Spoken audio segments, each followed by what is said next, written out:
Welcome to the Deep Dive. Today, we're diving into Unity's ECS, and believe me, it's way cooler than it might sound. We're talking about making your games buttery smooth, crazy fast, just plain better. Exactly. Imagine thousands of enemies on screen, all doing their own thing, and your game doesn't even break a sweat. That's the kind of power we're talking about. Okay, so this guide we're looking at uses a classic killer bird game as an example. You know, those games where you're dodging birds like crazy.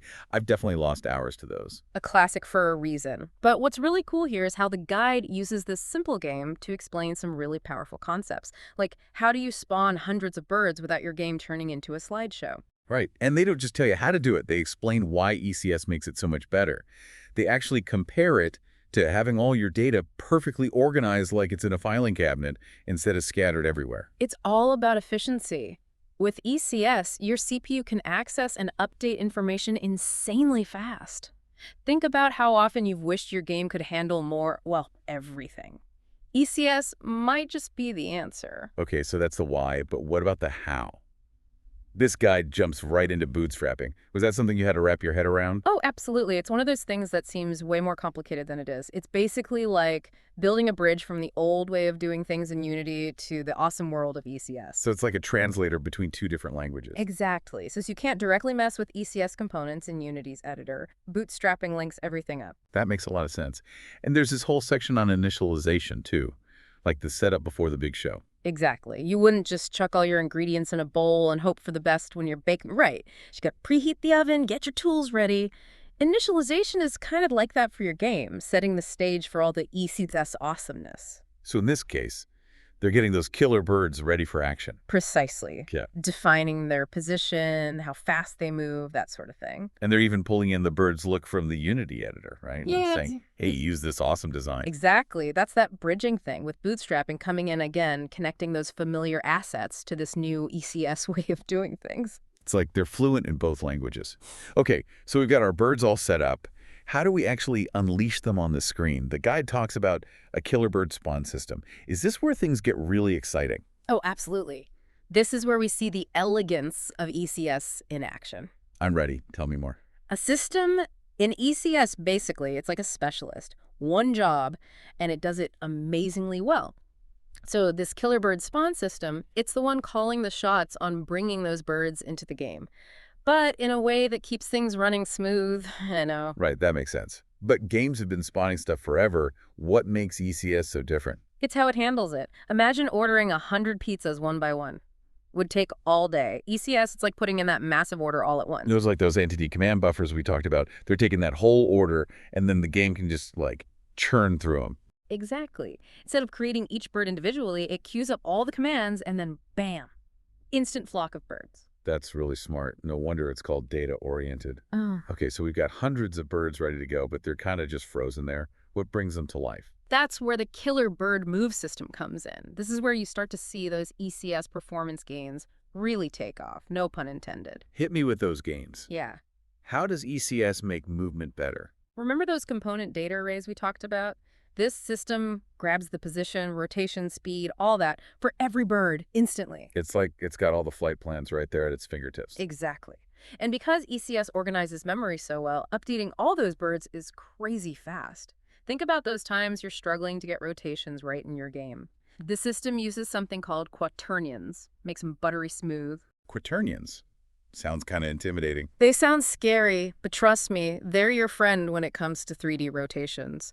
And the best part is, Unity handles most of the hard stuff for you. Okay, now I'm intrigued. Tell me more. So this system updates each bird's position, rotation, all that, right? Well, Unity's got this built-in transform system that automatically takes that data and calculates what's called the transform matrix for each bird. A transform matrix. Think of it like a set of instructions for Unity tells it exactly where and how to position and rotate each bird in the world. We're not even dealing with the matrices directly. Unity handles that behind the scenes. That's wild. It's like having a co-pilot for all that technical stuff. Exactly. And that's a key thing about ECS. It encourages this really clean separation. You've got your spawning system, your movement system, all doing their thing. Keeps your code nice and organized. Right, like a well-run kitchen.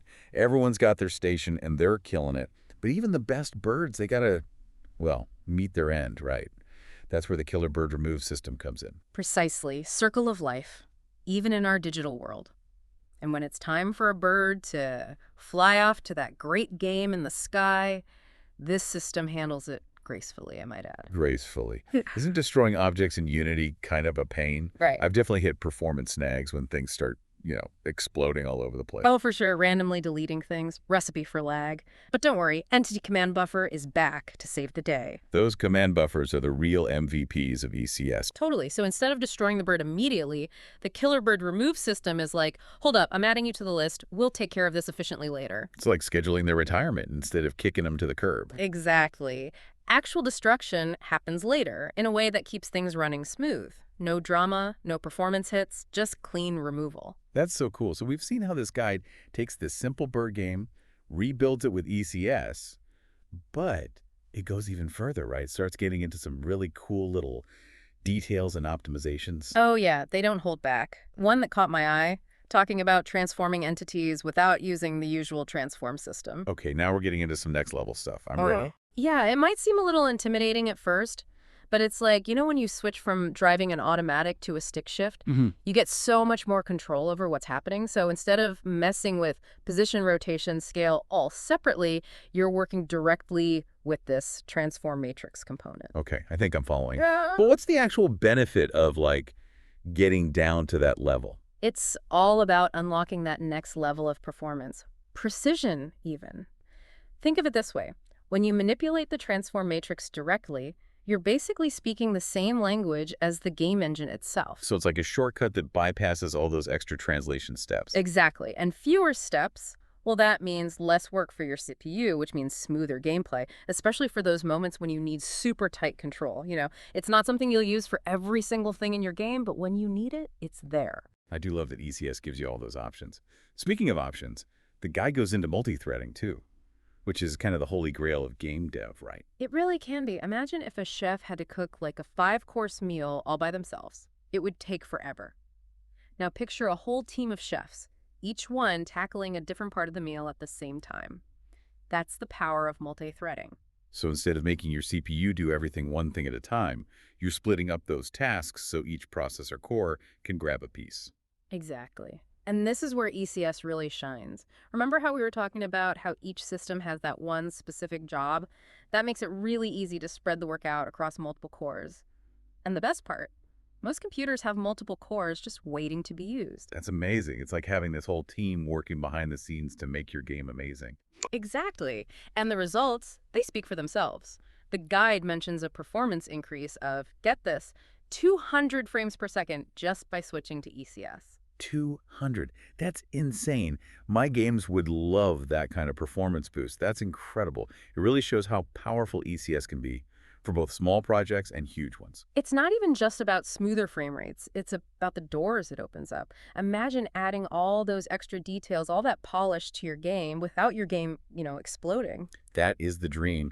And the guy really makes it clear that ECS isn't just for simple games like this Killer Birds example, right? Definitely not. Anything in your game that has tons of similar objects or actions, enemies, projectiles, particle effects, you name it, ECS can handle it. It's about working smarter, not harder. So if you're listening and you've been thinking about checking out ECS, this guide seems like the perfect place to start. Yeah, it's an investment, but it can pay off big time in performance, in how well your game scales, and just in the satisfaction of seeing your game really come together. And who knows, maybe someday we'll be doing a deep dive on your awesome ECS-powered games.